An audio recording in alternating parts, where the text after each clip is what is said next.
The old Honda Civic made a familiar crunch on the gravel driveway of my family's estate. Through the windshield, I could see my cousin's luxury cars lined up like shiny trophies. Mercedes, BMW, Audi, each one a statement of what they thought success looked like. I parked at the far end, away from their precious vehicles, not because I was ashamed of my 15-year-old car, but because I knew what was coming. The jokes, the snide remarks, the not-so-subtle digs about how the brilliant Alexandra Morgan had fallen so far from grace. If they only knew. I checked my phone one last time before heading in. My investment app glowed with numbers that would make their heads spin, but I closed it quickly. Tonight wasn't about showing my hand. Not yet. Tonight was about watching them dig their own graves with their assumptions. The front door opened before I could knock. "Alex." My mother's voice carried that familiar strain of disappointment. "You're late." And, "Oh, you're still driving that thing." I kissed her cheek. "Happy birthday to Dad, Mom." Inside, the mansion echoed with forced laughter and clicking heels. The success parade was in full swing. My cousin Marcus, showing off his new Rolex. Cousin Victoria, bragging about her recent promotion to junior partner. Uncle Phillip, loudly discussing his latest real estate venture. Alexandra, my father's booming voice cut through the chatter, finally decided to join us. I turned to face him, surrounded by his usual court of admirers. At 65, Thomas Morgan still commanded attention, his silver hair and tailored suit projecting the image of old money and power. "Happy birthday, Dad." I offered him the small wrapped package I'd brought. He weighed it in his hand, frowning slightly. "Let me guess, another book?" "Open it and see." Before he could, my cousin Derek cut in. "Probably all she can afford on a teacher's salary." "Oh wait, you're not even teaching anymore, are you, Alex?" The room rippled with poorly concealed snickers. They all thought I'd failed after leaving my teaching position at the private academy last year. None of them had bothered to ask what I was really doing. "No," I said simply. "I'm not." "Then what are you doing?"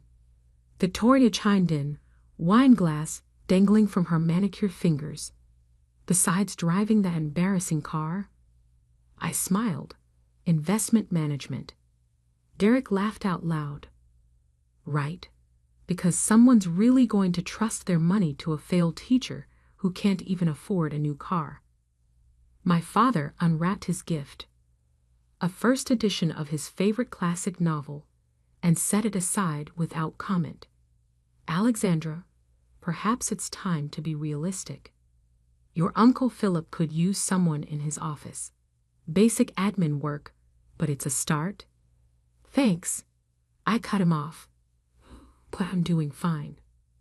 "Fine?" Marcus snorted. "Is that what you call living in that tiny apartment? Driving a car older than Victoria's designer handbag?" I took a sip of water, letting their assumptions wash over me. In my pocket, my phone buzzed.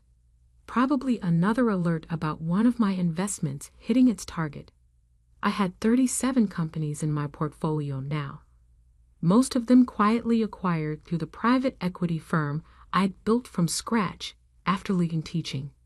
"At least she showed up," my mother said, ever the diplomat. "Now, shall we move to the dining room?" Dinner was exactly what I expected. Crystal glasses filled with $100 wine, conversations about vacation homes and country club memberships. Every few minutes, someone would glance at me with pity or contempt, depending on their level of intoxication. Then came the moment that changed everything. A toast. Uncle Phillip stood, raising his glass. "To success and those who achieve it." He looked directly at me.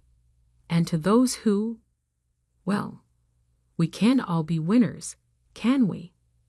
Something in me snapped, not with anger, but with clarity. I'd stayed quiet for years, watching them measure success in cars and clothes and summer homes. Watching them dismiss me because I chose to live simply, to build quietly, to grow my wealth away from their shallow definitions of power. I pulled out my phone, opened my portfolio app, and cleared my throat. You're right, Uncle Phillip. We can't all be winners. I stood up holding up my phone. Would someone like to calculate the combined net worth of everyone at this table, including the vacation homes, the cars, the investment properties? Derek, always quick to show off, pulled out his phone. Easy. Let's see. He started adding numbers. Other family members calling out their assets. Done, he announced proudly. Roughly 47 million, give or take a few $100,000. I nodded, then turned my phone screen toward them. That's impressive. Now, would anyone like to guess what the failed teacher is worth? The room went silent as the number registered, 9 digits, before taxes. That's impossible, Marcus stammered. Is it? I scrolled through my portfolio, watching their faces pale. Shall we go through it? The tech startups I've acquired, the real estate holdings, the private equity deals. My father's hands gripped his chair. Alexandra, what are you saying? I'm saying, I met his eyes steadily, that while you were all laughing at my Honda and my tiny apartment, I was building an empire. One that's worth more than this entire family's assets combined. Victoria's wine glass slipped from her hand, shattering on the imported marble floor. But how? Uncle Philip's voice had lost its smug edge. I smiled, thinking of all the nights I'd worked while they partied, all the deals I'd closed while they bought new cars, all the wealth I'd built while they were busy showing off their surface-level success. I learned early, I said, putting my phone away, that true wealth doesn't need to be displayed. It needs to be multiplied. The silence that followed was deafening. And I wasn't done yet. Not even close. The silence didn't last long. In my experience, people with fragile egos never stay quiet for long. Prove it, Derek demanded, his face flushed. Anyone can show numbers on a phone screen. I reached for my briefcase. Not designer, just well-made leather that would last decades. Funny you should ask. I brought something for after dinner, but now seems like a good time. I pulled out a folder and slid it across the table. Inside were bank statements, property deeds, company ownership documents, hard proof of everything I'd built while they were busy judging my lifestyle choices. Marcus grabbed the folder first, his hands shaking slightly as he flipped through the pages. This is real, I finished for him. Every page, every number, every acquisition.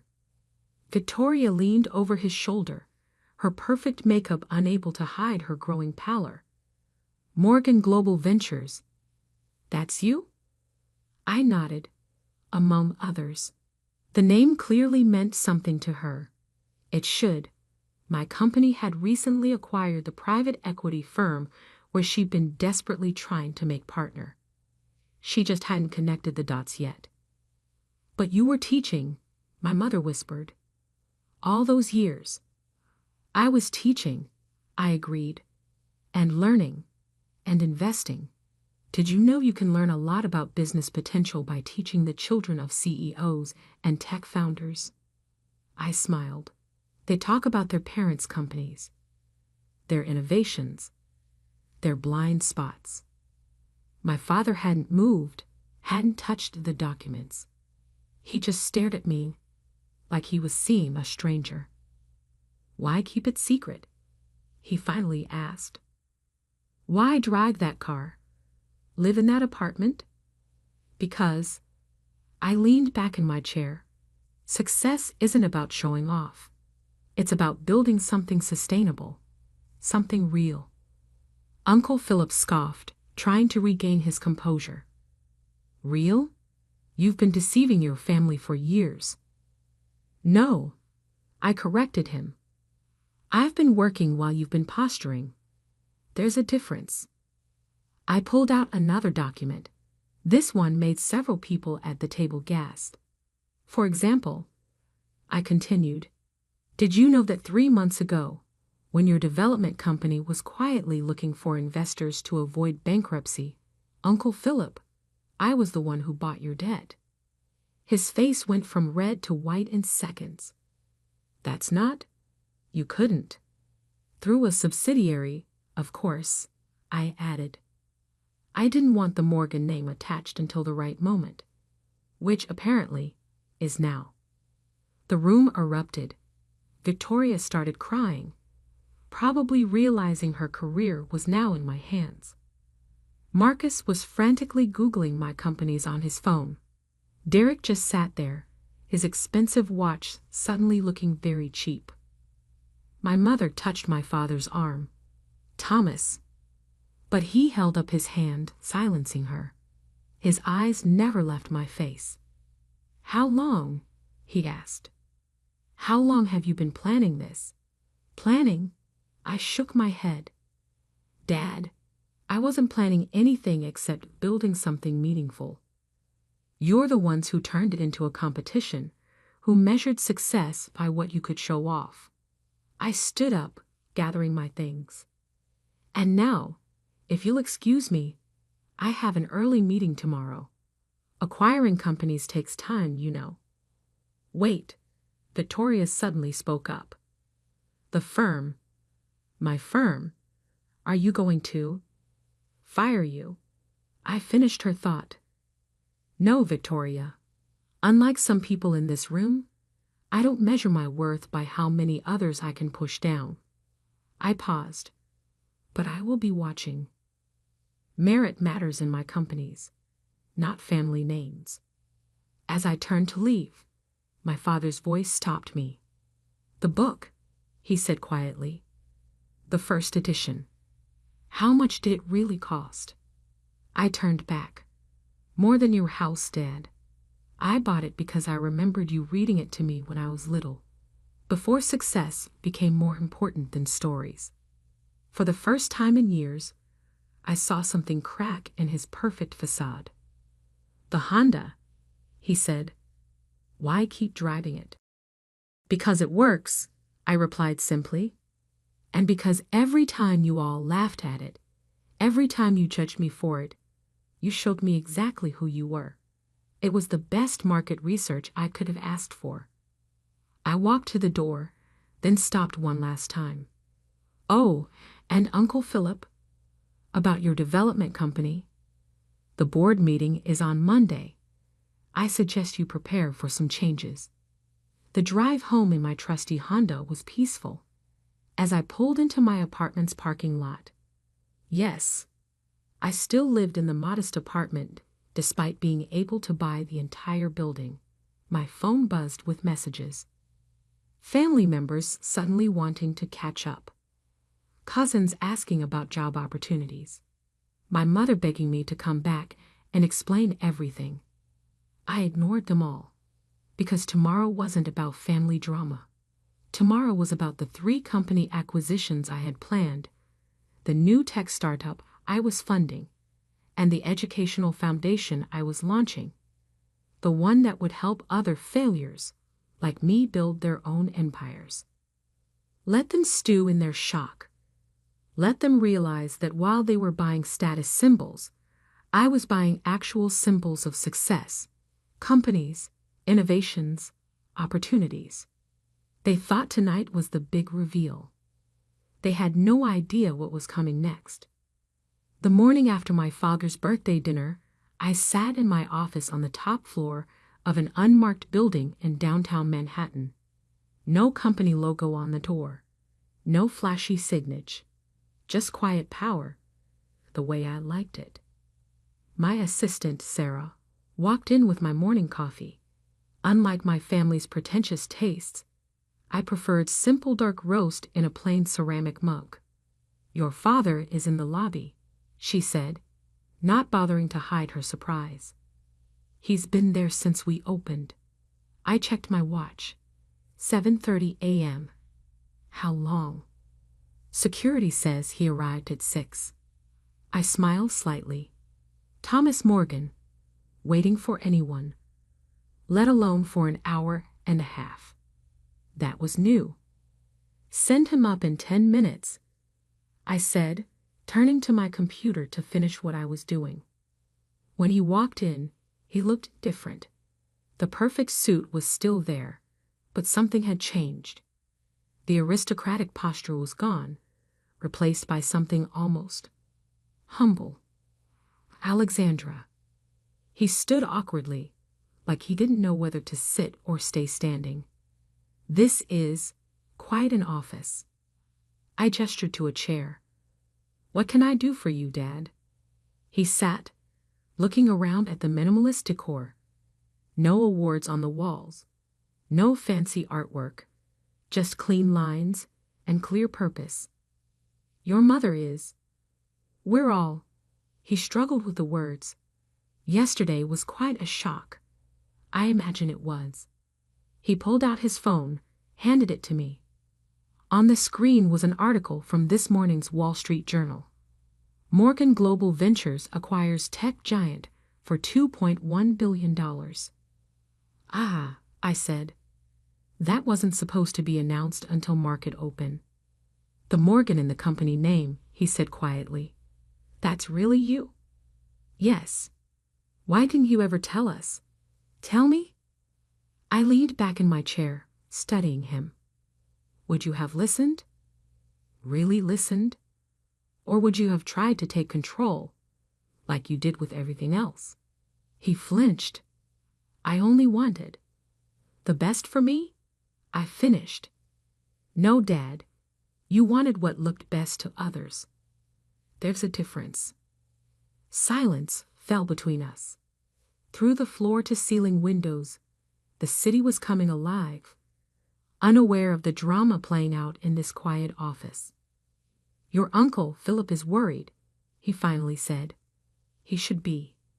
I pulled up a file on my computer, turned the screen so he could see. His development company has been mismanaged for years. The books are a mess. The projects are behind schedule.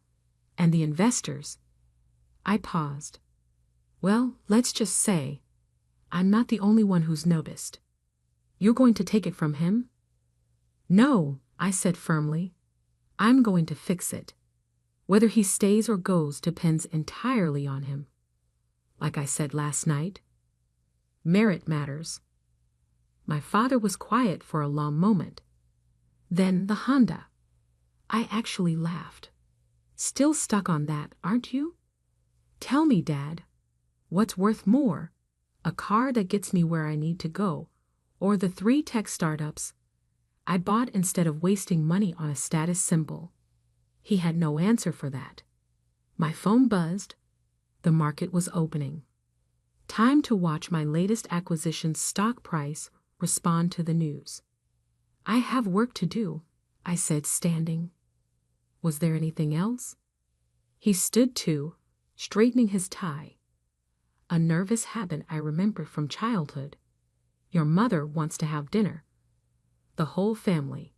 To apologize, I suppose." I shook my head.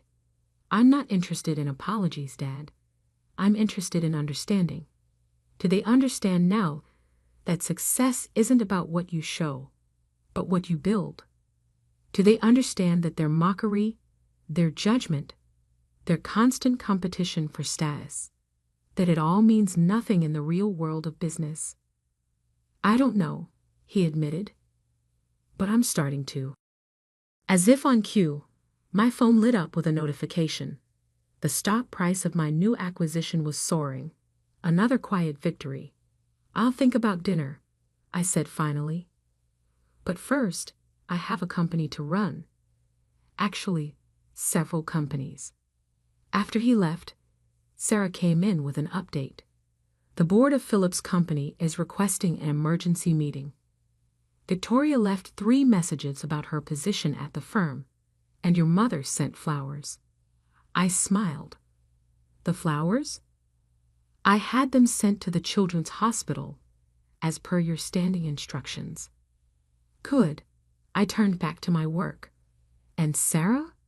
If any more family members show up. I know, she nodded. They need an appointment, just like everyone else. The next few weeks were interesting. My cousins suddenly discovered humility.